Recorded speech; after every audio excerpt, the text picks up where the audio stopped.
L'échiquier international, bienvenue à vous. Plus de 90 jours de bombardements sionistes, aucune zone de la bande de Gaza épargnée. Les bombes tombent parfois et à n'importe quel moment, de nuit comme de jour. Résultat, une situation humanitaire synonyme de mort et de désespoir selon le chef humanitaire de l'ONU. Le nouveau bilan s'établit à presque 23 000 morts selon le ministère de la Santé du Hamas.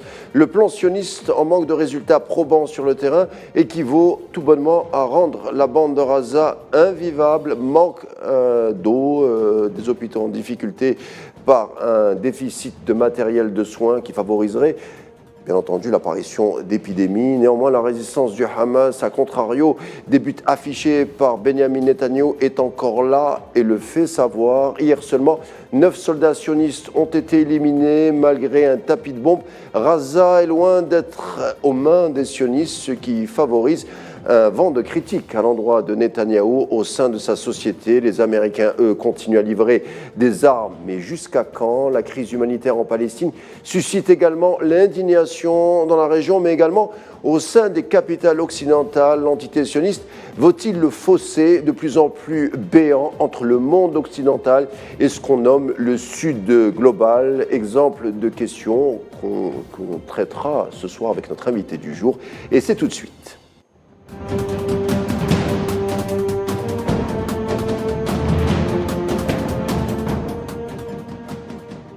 Comme on vient de le dire, 3 mois de bombardements intensifs, ce qui donne à cette situation une crise humanitaire sans précédent, singulière, avec des populations en difficulté pour trouver refuge, surtout que les perspectives d'un cessez-le-feu ne sont pas à l'ordre du jour, avec des livraisons de bombes américaines d'un côté et une résistance palestinienne toujours tenace d'un autre.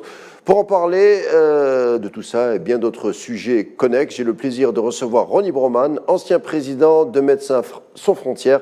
Bienvenue à vous, Monsieur Broman. Merci. Alors, première Bonsoir. question. Bonsoir. Alors, Ronnie Broman, vous êtes une grande figure de l'humanitaire, hein, on l'a dit, à Gaza, on entame le 93e jour de bombardement. Vous avez reçu il y a quelques semaines pour évoquer la situation de la population à Gaza en 2023. 2024 risque de voir cette situation encore davantage empirer. Comment décrirez-vous la situation en ce moment ? Malheureusement, c'est déjà tout ce qu'on a dit, tout ce que probablement les spectateurs qui nous regardent ont entendu et ont vu, mais simplement empire. Chaque jour, la situation s'aggrave. Le froid qui règne maintenant depuis plusieurs semaines ne fait que durcir encore un peu plus les conditions. La nourriture manque, le nombre de gens qui n'ont pas rien mangé pendant 24 heures s'accroît. C'est une sorte d'indicateur que les Nations Unies utilisent pour évaluer une situation de disette ou une éventuelle marche vers, malheureusement, une famine. Je ne crois pas qu'on puisse parler de famine aujourd'hui, mais de disette, certainement, c'est-à-dire que des gens ont faim, les gens ne mangent pas à leur faim, ils ne trouvent pas d'eau potable, donc ils boivent une eau croupie, une eau salée, une eau très mauvaise. Les centres de soins sont inaccessibles, l'habitat est extrêmement précaire, la promiscuité est terrible, donc ça favorise des épidémies pulmonaires, des épidémies respiratoires, de maladies respiratoires, des épidémies de maladies digestives.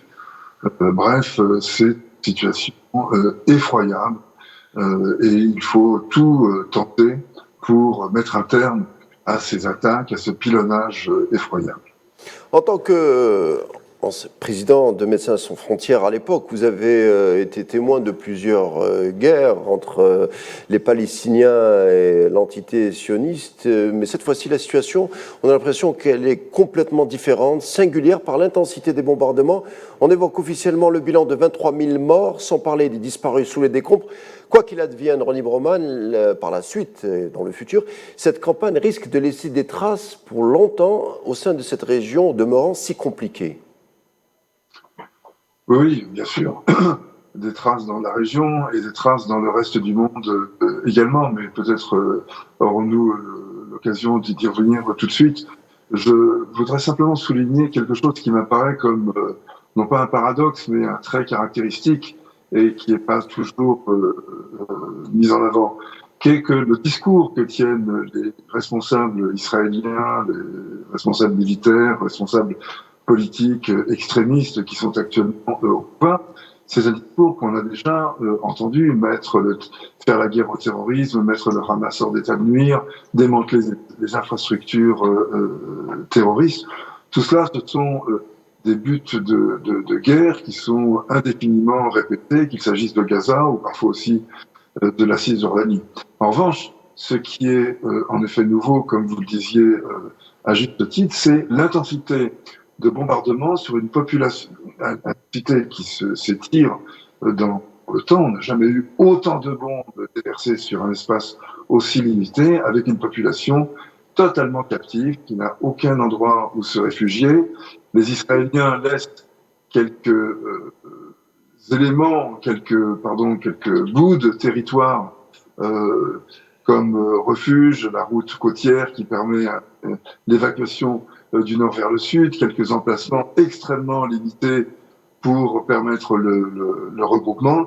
Tout le reste est impitoyablement pilonné. Tous les jours, de nouvelles victimes viennent s'ajouter aux victimes précédentes.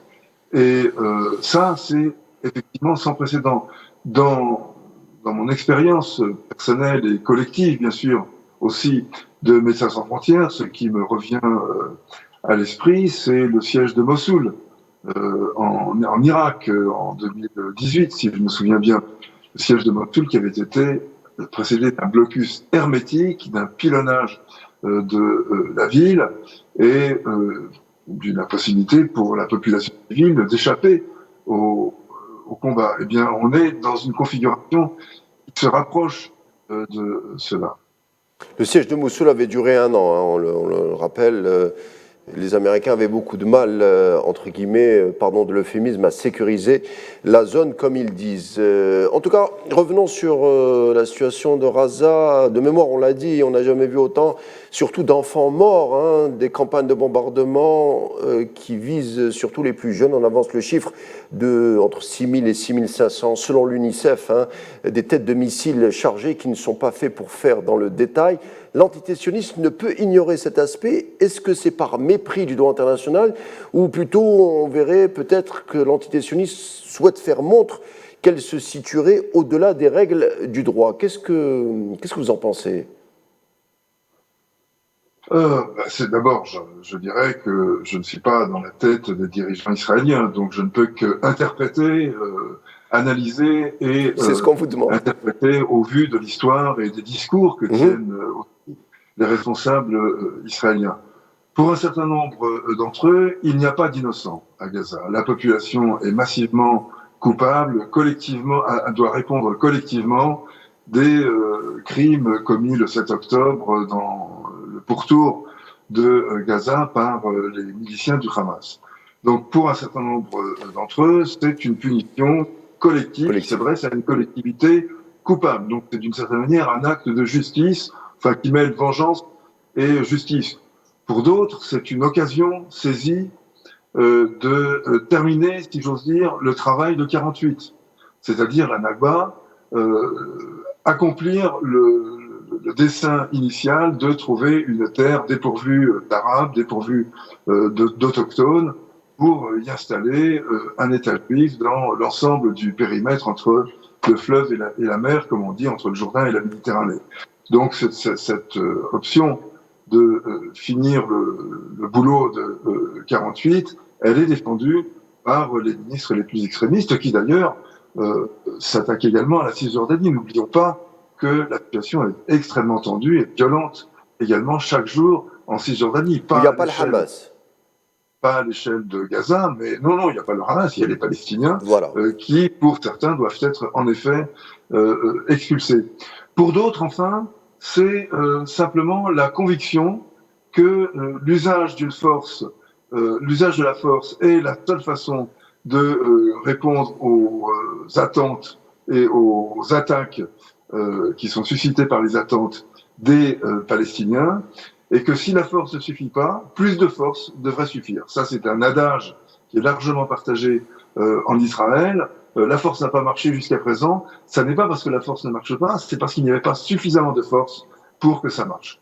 Ça, c'est aussi. Donc tout cela se conjugue entre ceux qui veulent fiche les Palestiniens dehors, les Gazaouis dehors, et également d'ailleurs les Palestiniens de Cisjordanie, ceux qui veulent restaurer en quelque sorte le pouvoir de dissuasion de l'armée israélienne, pouvoir de dissuasion qui avait déjà été largement entamé au Liban en 2006, mais enfin qui est maintenant mise en question en effet avec cette attaque qui a marqué de nombreux points, qui a été pour certaines parties victorieuse en fonction des objectifs recherchés du Hamas le 7 octobre.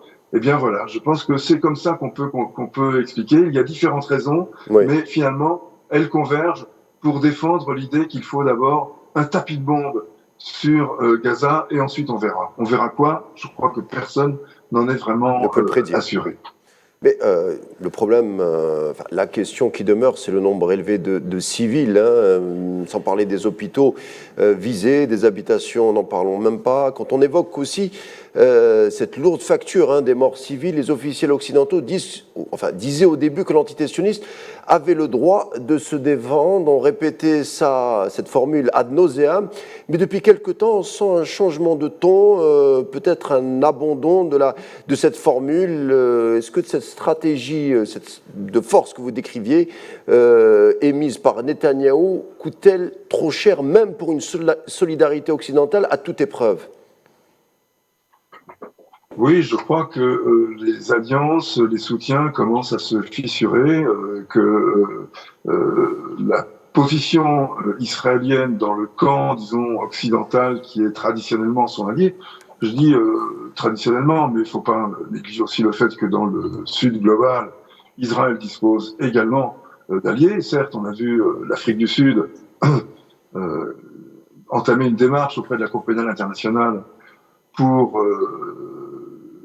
qu'une instruction, une enquête pour génocide soit conduite par celle-ci. Donc l'Afrique du Sud a adopté une position qui est d'ailleurs traditionnellement, qui était la lutte contre l'apartheid, passait par l'émancipation des Palestiniens pour Mandela et pour l'ANC. Donc rien d'étonnant à ce que cet état d'esprit soit encore vivant en Afrique du Sud. En revanche, l'Inde, qui est aussi un très grand pays du Sud global, l'Inde, elle, est aux côtés. L'Inde qui est dirigée par un gouvernement extrémiste de droite, à l'image du gouvernement qui est à la tête d'Israël aujourd'hui. Le gouvernement de Narendra Modi. Le gouvernement de Narendra Modi, tout à fait, du BJP, il est aussi aux côtés. Bref, ce que je voulais dire, c'est que les alliances, en tout cas du côté occidental, là où les États démocratiques sont obligés par leur essence même, par leur nature même, de rappeler que le droit a une importance dans la régulation politique, dans la régulation des relations entre États, et qu'on ne peut pas complètement ignorer qu'il y a une boucherie quotidienne, que des milliers de civils payent de leur vie, des dizaines de milliers le payent de leur corps, puisque nous n'oublions pas les blessés, qui seront pour un certain nombre d'entre eux handicapés à vie, pour d'autres vont mourir parce qu'ils ne seront pas guéris, ils ne pourront pas être traités pour leurs blessures. Donc oui, en effet, la cruauté, la disproportion énorme entre la riposte israélienne et l'attaque du 7 octobre qui elle-même commence à s'éloigner. Ça fait 3 mois et demi maintenant. Ça commence à créer effectivement trouble, de la perplexité, de la distance parmi un certain nombre d'Européens et aux États-Unis. Le fait qu'il y ait une campagne électorale qui commence à monter en force parce que les élections seront dans 10 mois complique également la situation de Joe Biden et donc les relations entre Biden et l'État israélien et Netanyahou, disons son homologue israélien. Donc oui, en effet, ça commence à branler dans le manche, ça commence à se fragiliser. Israël n'a jamais été aussi isolé. Peut dire que depuis 20 ans, Israël ne cesse de creuser le fossé qui devient un abîme qui le sépare de la plupart des pays, de nombreux pays en tout cas, dans le monde et surtout de nombreuses opinions publiques. Car je pense qu'il faut là faire une distinction entre les États et les opinions publiques. Regardez les États arabes signataires des accords d'Abraham, eh bien, ils n'ont pas renoncé, sauf l'Arabie Saoudite, mais qui n'était pas encore impliquée. Mais ils commencent à être tout à fait embarrassés. Mais leurs opinions, leur société, elles ne sont pas embarrassées. Elles sont révoltées. Elles sont dans les rues. Elles protestent chaque jour contre ce carnage à Gaza. Il en va de même dans les pays du Maghreb. Donc, quelles que soient les positions des gouvernements, les opinions publiques arabes, mais également bien au-delà, en Amérique latine, en Asie du Sud, en Asie du Sud-Est, en Extrême-Orient, en Afrique, dans un certain nombre de pays africains, également sont sont très fortement solidaires. Donc oui, là, même si les États sont encore dans des postures de réaction relativement faibles, en tout cas très faibles par rapport à l'énormité de ce qui se passe, les opinions, les sociétés, elles sont très mobilisées. Et ça, ce sera de toute façon un problème pour les États qui auront laissé faire. Alors, il y a beaucoup d'observateurs qui se posent la question, beaucoup de journalistes, mais que veut Netanyahou? Bon, il le dit lui-même, raser Gaza, détruire les membres du Hamas, qui sont malgré tout une émanation, qu'on le veuille ou non, de la société palestinienne, surtout que la résistance continue de faire montre d'abnégation et d'une solide organisation, en tout cas de plus en plus, au fil du temps. Mais jusqu'où se limitera Benjamin Netanyahou? On a interrogé beaucoup de juifs religieux, pacifistes, qui nous disent que son but était justement de déjudaïser les juifs, puisque selon eux, les antisémites sont les vrais alliés de Netanyahou. Plus on bombarde, plus il y a une levée d'antisémitisme, et plus Netanyahou trouve un espèce de faire-valoir, en tout cas un casus belli à sa campagne. Qu'est-ce que vous en pensez? Je pense qu'on retrouve là une alliance historique entre les sionistes et les antisémites. Ça ne veut pas dire que les sionistes sont eux-mêmes des antisémites ou qu'ils aiment les antisémites, mais ça veut dire que les antisémites sont une aubaine politique pour les sionistes, puisque ça renforce le projet fondé sur l'idée que les juifs doivent avoir un pays à eux, une sorte de bouclier national, faute de quoi ils sont toujours menacés par la haine, la violence qui leur est adressée. Donc, bien entendu, d'ailleurs, dès le début, Théodore Herzl voyait les antisémites comme des alliés forts.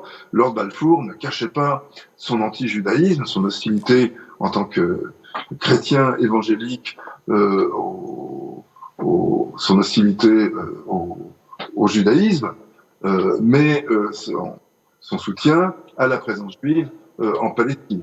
Donc oui, bien entendu, il y a un accord de fait entre antisémites et sionisme, ou entre antisémitisme et sionisme, disons, c'est-à-dire en tant que pensée politique ou en tant que réflexion ou cadre théorique. Par ailleurs, il faut se rappeler que Netanyahou a été un artisan du soutien implicite mais actif au Hamas, puisque le Hamas était pour lui une pomme de discorde dans la gouvernance palestinienne. Il y avait d'un côté l'autorité palestinienne sur la Cisjordanie et de l'autre côté le Hamas à Gaza, et il fallait surtout que l'un et l'autre soient en situation de concurrence, que les deux territoires soient coupés, ne soient pas faciles à traverser, qu'on ne puisse pas passer de l'un à l'autre. Donc il y a en effet une convergence, oui.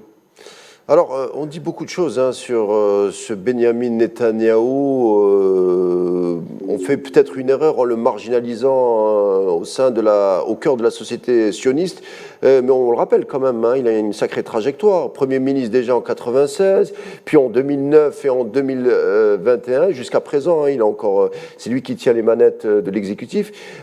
Il a eu une parenthèse, je crois, en tant que ministre des Affaires étrangères, mais malgré tout, il dure, il est encore là, c'est une espèce de survivant politique à sa manière. Il n'a jamais caché que sa mission était de torpiller les accords d'Oslo. On le présente comme une espèce d'exception, un marginal, mais finalement, il représente un courant bien ancré, et même son projet, de la société sioniste. Qu'est-ce que vous en pensez? Il représente le courant, malheureusement, aujourd'hui majoritaire, de la société israélienne qui ne veut en aucun cas d'un État palestinien. On veut bien avoir des Palestiniens qui s'occupent d'affaires municipales, garder les squares et faire la circulation dans les rues, mais on ne veut pas d'un État palestinien, en tout cas dans une majorité qui est d'ailleurs oscillante, mais enfin qui reste tout de même malheureusement très très pesante. Donc Netanyahou est de ce point de vue-là en phase. Il peut déclarer qu'il a toujours lutté contre toute possibilité de créer un État palestinien et faire de cela non pas une honte politique, mais au contraire un atout, chercher des soutiens dans la société israélienne pour conduire cette politique qu'il considère être de fermeté par rapport à tous ceux qui sont des traîtres, sont des lâches, ont renoncé au grand Israël. Donc oui, Netanyahou, il incarne cela. Par ailleurs, c'est aussi un voyou, c'est aussi un affairiste qui utilise aussi les vies israéliennes pour se maintenir au pouvoir. Ça n'est pas nécessairement un ultra-violent, il y a des gens bien plus violents que lui dans le gouvernement israélien, mais c'est certainement le plus cynique, c'est-à-dire celui qui est prêt à s'appuyer sur les plus violents, sur les plus extrémistes, pour maintenir un état de guerre permanent qui lui permet lui-même de se maintenir au pouvoir, de reculer les échéances judiciaires qu'il guette, car il est tout à fait possible que lorsque il ne sera plus au pouvoir, lorsqu'il n'aura plus l'immunité de Premier ministre, il tombe sous le coup de la justice pour corruption, fraude, etc., et qu'il se retrouve derrière les barreaux. Il y a déjà un premier ministre qui s'est retrouvé derrière les barreaux en Israël. Donc, même le président, Moshe Katsav, qui s'est retrouvé derrière les barreaux pour une histoire de meurtre. C'est une éventualité tout à fait plausible, et il veut la reculer, voire l'annuler, en se présentant comme le sauveur. Et cela a un prix, c'est aussi la guerre de Gaza. Donc la guerre de Gaza est aussi une guerre de Netanyahou, au-delà du fait qu'elle est une guerre, en effet, de ce pouvoir extrémiste israélien.